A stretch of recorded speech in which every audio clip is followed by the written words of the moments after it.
Arambagh rail ব্রিজের নিচে খানাখন্দে উল্টে গেল ট্রাক্টর, ভাগ্যক্রমে বাঁচলেন চালক।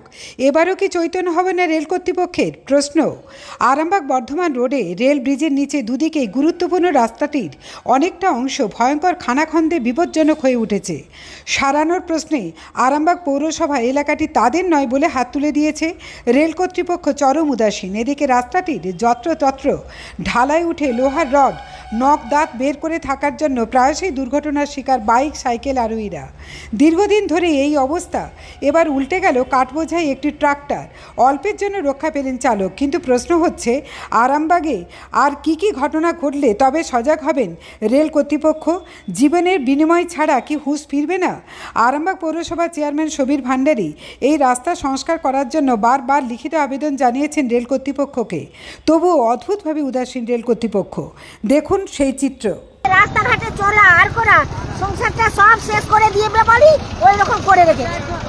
ইটগুলো যে দিয়ে যে বুঝাচ্ছে, ইটগুলো ধুলোগুলো কে খাবে? জনগণেরা।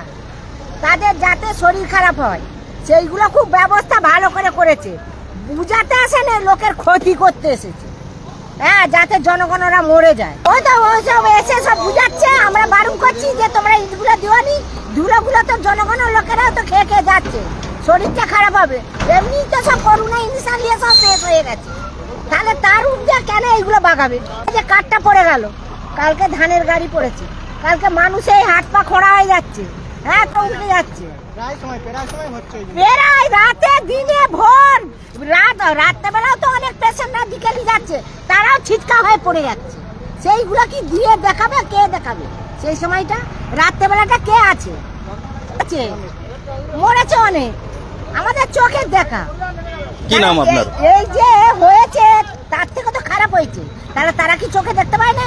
কি করে অর্ডার করে দিচ্ছে যে ইটগুলো দিয়ে তোমরা বুঝি দিয়ে চলে যাও, ইটগুলো থাকবে? একটা ইটের কুচো যদি দেখাতে পারো, তোমাদের জুতোগুলো নিয়ে গলায় ঘুরবো।